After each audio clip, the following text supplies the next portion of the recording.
Over the last 24 hours, we have identified 1,077 new cases of COVID-19 in Alberta, and about 15,900 tests were completed yesterday. This means that our provincial positivity rate currently sits at about 7%, and we have 14,052 active cases. There are 383 people in hospital. Of those, 84 are in ICU. Sadly, I must also report 10 new deaths that were reported to us over the past 24 hours. My condolences go out to the loved ones and friends who are mourning these lives lost. Turning to schools, there are currently active alerts or outbreaks in 359 schools, about 15% of all schools in Alberta. Currently, these schools have a combined total of 1,288 active cases. This number includes 190 schools with outbreaks, including 84 currently on the watch list. We continue to review the emerging evidence around COVID-19 and the best way to protect Albertans. We have posted new fact sheets online today, summarizing some of the recent literature on ways that COVID-19 is transmitted, masks, and aerosol transmission, and what this means for you. There has been interest in aerosol transmission, so let me take a moment to talk about that.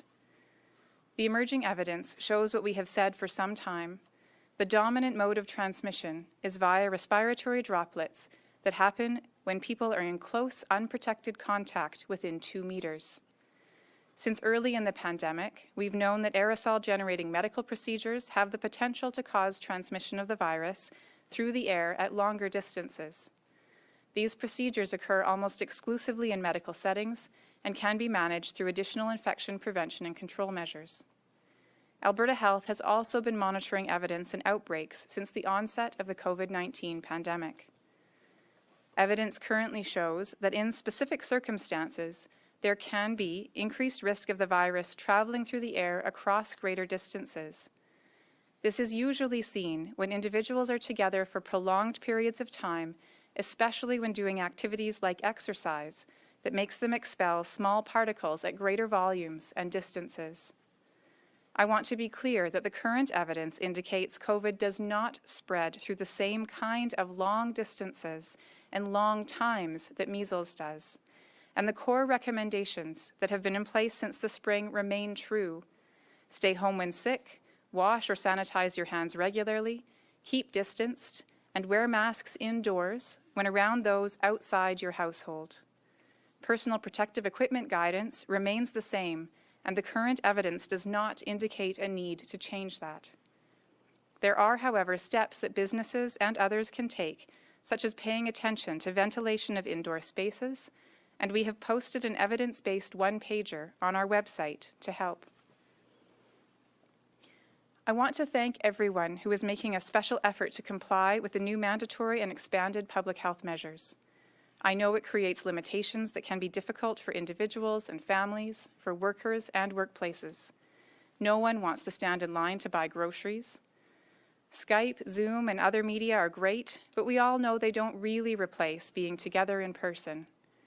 We've gone from being a society of huggers, handshakers, and backpatters to a society of distancers. I know it is hard to keep young children and their grandparents apart and have young teens confined to home instead of sending them off to school. It is difficult and can be lonely to have fewer options to socialize, shop, or be entertained. However, I thank everyone who is making that sacrifice to bring down the threat for everyone. I remind us all that public health measures only work if all of us follow them. I also remind us all that there are clear benefits to socializing outdoors whenever possible. Our province has so many wonderful ways to enjoy winter and the company of family outdoors, properly distanced of course, and keeping participants to no more than 10. Taking the dog to the off-leash area, using our hiking and biking trails, and enjoying a bonfire in a public park are great ways to rejuvenate the spirit.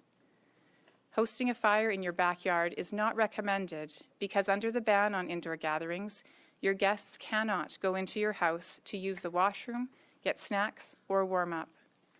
And while we can't socialize in our homes, families in the same household can go to a restaurant for a change of scene and cuisine. If you prefer to dine at home, keep it safe.